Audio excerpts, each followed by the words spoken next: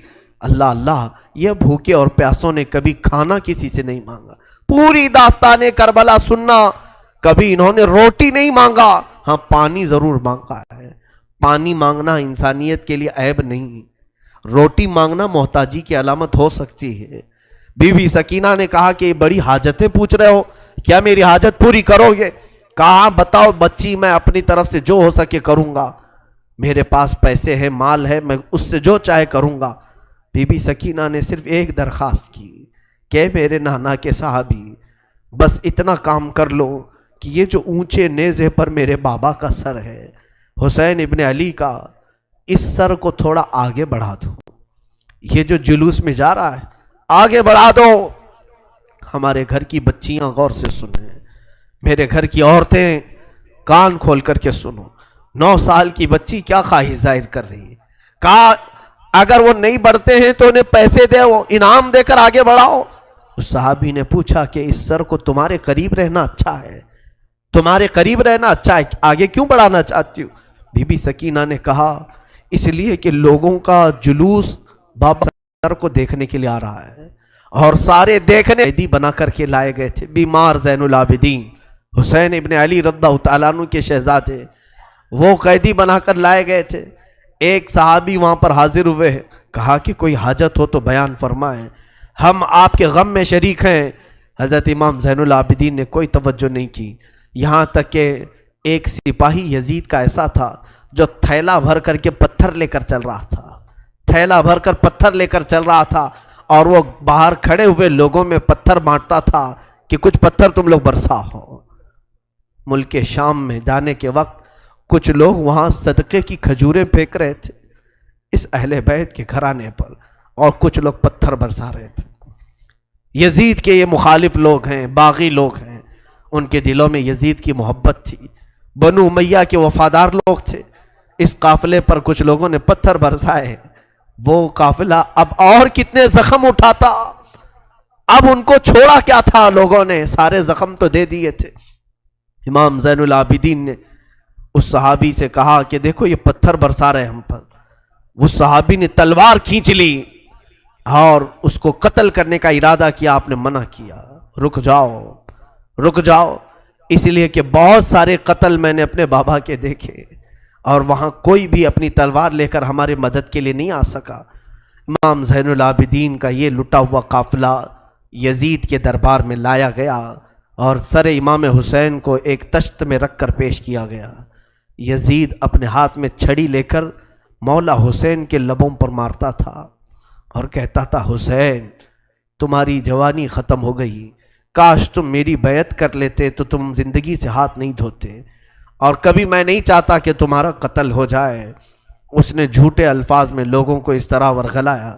سیدہ زینب نے وہاں پر ایک جرأت مندانہ خطبہ دیا تھا، مولا حسین کی سگی بہن یزید کے دربار میں خطبہ دی تھی، اور اس کے بعد پھر یہ اسیران اہل بیت کو یہاں ملک شام میں چند دن ٹھہرایا گیا اور آزاد کیا گیا، مدینہ طیبہ کے لیے رخصت کرنے کا حکم ہوا۔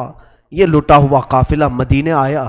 اللہ اللہ، مدینے کو جب یہ لوگ پہنچے، اہل مدینہ کہتے ہم کو وہ شہادت کی خبر پہلے سے مل گئی تھی، کربلا میں مولا حسین کا قتل ہو چکا ہے، خاندان اہل بیت کے ساتھ برا سلوک ہوا ہے۔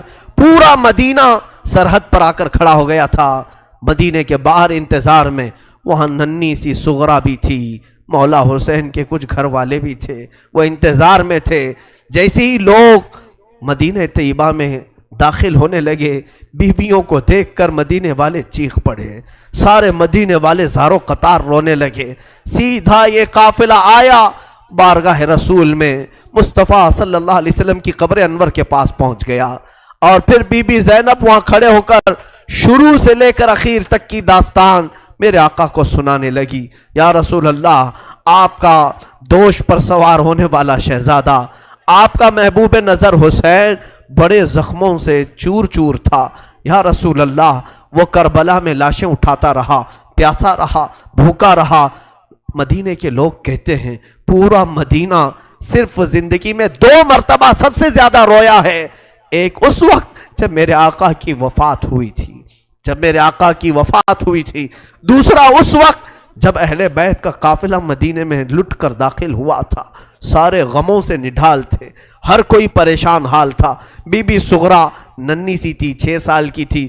بار بار لپٹ کر کے بی بی زینب سے کہتی ہیں وہ ننھا بچہ کہاں ہے علی اصغر جس کے ساتھ میں کھیلتی تھی، وہ کہاں ہے، فلاں کہاں ہے. بچی کے دماغ میں جتنے یاد تھے سب کو پوچھا کرتی تھی. بی بی زینب کہتی ہیں ہر ایک کے جواب میں جب میں کہتی تھی وہ بھی انتقال کر گئے. بی بی صغرا پوچھتی تھی کیا کربلا میں موت سستے میں ملتی ہے؟ جہاں آپ لوگ گئے تھے موت بہت سستی ہے، اتنوں کو کیسے آپ نے موت کے گھاٹ اتار دیا؟ بی بی زینب کے پاس کوئی الفاظ نہیں تھے. امام زین العابدین کا زندگی بھر یہ حال تھا. اللہ اکبر. زین العابدین وہ تنہا شہزادے ہیں میرے مولا حسین کے جو پھر 95 ہجری تک باحیات رہے. امام حسین کی شہادت ہونے کے بعد 61 ہجری میں جو شہادت ہوئی اس کے بعد سے سن 95 ہجری تک آپ باحیات رہے، لیکن روتے روتے آنکھوں کا پانی سوکھ گیا تھا.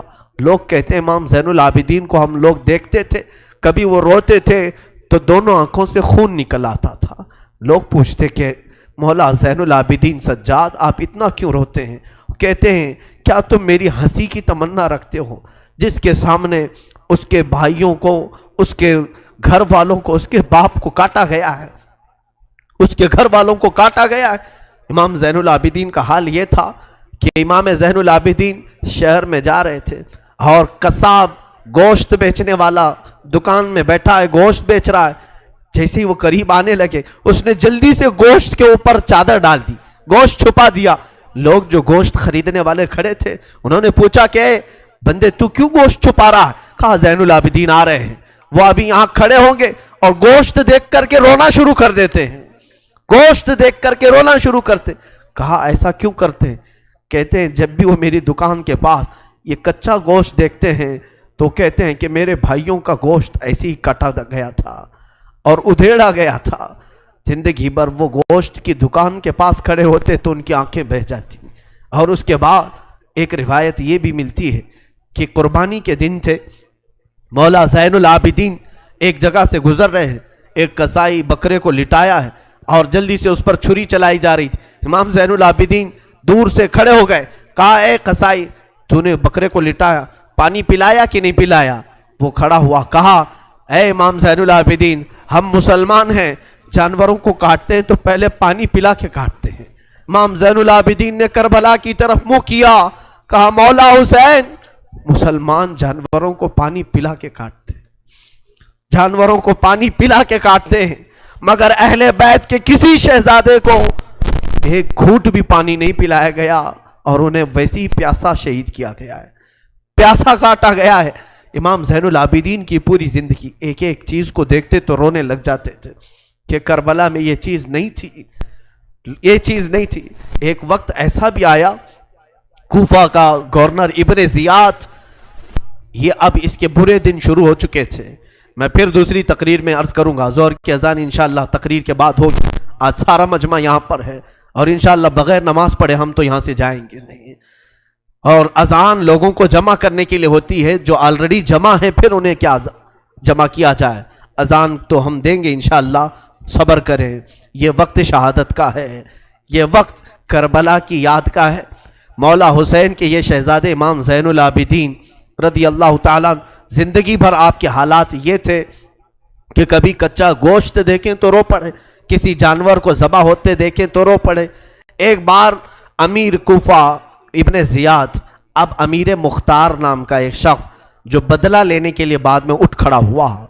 بعد میں کوفہ میں ایک ایسا شخص ظاہر ہوا جس کا نام مختار ثقفی تھا. اس نے اعلان کیا کہ میں قاتلان حسین کا بدلہ لوں گا، اور اس نے اٹھ کر کے کچھ اہل بیت سے محبت کرنے والوں کو اپنے قافلے میں جمع کیا، اور یہ قافلہ بڑھتا گیا یہاں تک کہ خون حسین کا بدلہ لینے کے لیے یزید کی موت کے بعد اس نے ہر ایک کو تلاشنا شروع کیا. شمر کو ڈھونڈا، اس کو قتل کیا، اور اس کے بعد عمرو بن سعد کو ڈھونڈا، اسے قتل کیا. عبید اللہ بن زیاد جو کوفہ کا حاکم تھا، جو جڑ تھا اس فساد کا، اسے ڈھونڈا، اور اس کے بعد 22,000 کا جو لشکر تھا اس میں سے کسی ایک کو بھی اس نے زندہ نہیں چھوڑا، ایک کو بھی نہیں. جتنے وہاں شریک تھے سب کو قتل کیا، سب کو قتل کیا.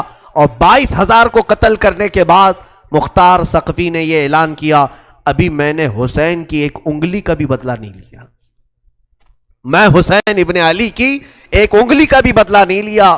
یزید خائب و خاسر ہو کر مر گیا. اور یزید کی سب سے بڑی ذلت تو یہ ہے، یزید کے بعد اس کا بیٹا معاویہ تخت پر بیٹھا. پہلے دن خلیفہ بنا کر اسے بٹھایا گیا، اس کے بعد 6 مہینے تک وہ گھر سے باہر ہی نہیں آیا. 6 مہینے کے بعد سیدھے لاش باہر آئی بیٹے کی. وہ 6 مہینے کبھی تخت پر نہیں بیٹھا یزید کے. لوگ کہتے تھے کہ معاویہ آپ یزید کے جانشین ہیں، وہ نیک شہزادہ تھا. دیکھیں اللہ کی مصلحت کیسی، صحابی کے پیٹ میں یزید پیدا ہوا، یزید کے پیٹ میں معاویہ، پھر اچھا شہزادہ پیدا ہوا، نیک تھا. اس نے کہا، لوگ جب کہتے تخت پر بیٹھ جائیے تو اس نے اس تخت کی طرف دیکھ کر کے تھوک دیا اور کہا اس تخت پر بیٹھوں جس پر شہزادہ رسول کا خون لگا ہوا ہے، اس تخت پر بیٹھوں جو تخت حسین ابن علی کے گھر والوں سے رنگا ہوا ہے. کبھی اس تخت پر نہیں بیٹھا. اس کی یزید کی سب سے بڑی ذلت تو اسی پہ ہے کہ اس کا خود کا بیٹا اس کے تخت پر تھوک دیا، نہیں بیٹھ سکا. لیکن حسین کا چرچا آج بھی ہے، حسین کے شہزادے گلی کوچوں میں ہر جگہ ہے. سادات کی خوشبو تم محسوس کرو گے آج بھی. حسین ابن علی کے یہ صاحبزادے زین العابدین جہاں پر رہ رہے تھے خیمے میں، تو ایک مرتبہ ایسا ہوا کہ ابن زیاد جان بچاتا ہوا بھاگتا ہوا نکل آیا، کیونکہ مختار ثقفی اس کے پیچھے لگ گیا تھا، اپنے سواریوں کو دوڑا دیا تھا اس کے پیچھے کہ عبید اللہ بن زیاد جہاں بھی ملے اسے پکڑ کر کے لاؤ، اسے پکڑ کر کے لاؤ. تو سب اس کے پیچھے لگ گئے. مختار ثقفی کے ڈر سے عبید اللہ بن زیاد جان بچاتا ہوا بھاگتا ہوا ایک خیمے میں آیا. وہ خیمہ کسی اور کا نہیں، امام زین العابدین کا تھا. وہاں پر پہنچ گیا. آپ قرآن پاک کی تلاوت میں مصروف تھے. مختار ثقفی کے ڈر سے آنے والا یہ عبید اللہ بن زیاد ہانپ رہا تھا، کانپ رہا تھا. امام زین العابدین نے سر اٹھا کر کے دیکھا، کیا بات ہے؟ کہا پیاس کی شدت ہے، اگر تمہارے پاس پانی ہو تو پلاؤ. امام زین العابدین نے فوراً کھٹوری بھری اور پانی دیا. اس نے پانی پیا اور پھر کہا اور پانی ملے گا. انہوں نے اور ایک کھٹوری بھری اور پھر پانی پلایا. اس نے پیا، 3 کھٹوریاں پانی پیا. عبید اللہ بن زیاد یہ سوچنے لگا شاید امام زین العابدین نے مجھے پہچانا نہیں ہوگا. اس نے کہا آپ مجھے نہیں پہچانے ہوں گے شاید. آپ نے چہرہ اٹھایا تو آنکھوں میں خون تھا، آنکھوں میں خون تھا. کہا اے ظالم، تجھے نہیں پہچانوں گا؟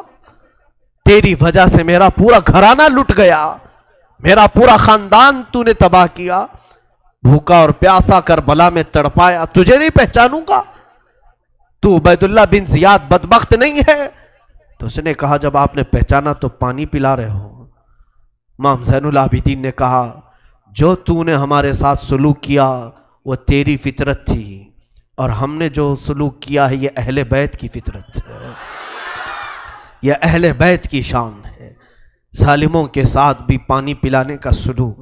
اسی لیے میرے عزیزو، آج اگر ہمیں کچھ آس ہے، امید ہے، تو رسول کے انہی شہزادوں سے کہ ہماری برائیاں 1000 ہوں گی، لیکن مجھے امید ہے کہ ان حسین ابن علی کے شہزادوں سے اگر قیامت کے دن ایک بار ہم کہہ دیں گے پانی، تو امید ہے کہ یہ اپنے نانا کے حوض کوثر سے ہمیں پانی ضرور پلائیں گے.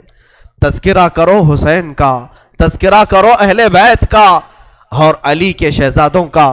یقیناً حوض کوثر پر انہی کا قبضہ ہے. میرے آقا صلی اللہ تعالیٰ علیہ وسلم اپنے ہاتھ سے جسے چاہیں گے پانی پلائیں گے. ان کے گھر والوں کو ستا کر کے تم پانی قیامت کے دن کس منہ ہو گے، پیاس بجھاؤ گے؟ امام زین العابدین نے اس وقت بھی پانی پلایا. میرے عزیزوں، اس کے بعد ایسا نہیں کہ اسلام ختم ہو گیا. امیہ کی خلافت چلتی رہی. یزید کے بعد اس کا بیٹا معاویہ کے انتقال کے بعد پھر مروان حاکم بنا. مروان کی حکومت چلی، پھر اس کے بیٹے آئے. تقریباً 90 ہجری تک اور اس کے بعد 105 ہجری تک اسی امیہ خاندان نے خلافت کی باغڈور سنبھالی. اس کے بعد عباسی خلافت کا دور شروع ہوا.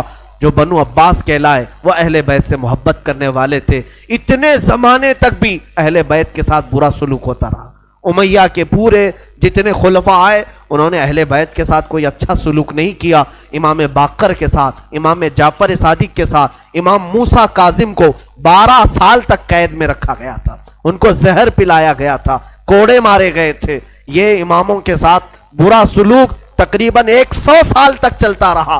اور ایسا نہیں، رسول کا گھرانہ آج بھی لٹانے پر قربان ہے. آج بھی اگر کوئی بات آ جائے تو دیکھنا رسول اللہ کی جو اصلی آل ہوں گے، اصلی اولاد ہوں گے، وہ قیادت کے لیے آگے بڑھیں گے اور اپنا سر بھی پیش کریں گے.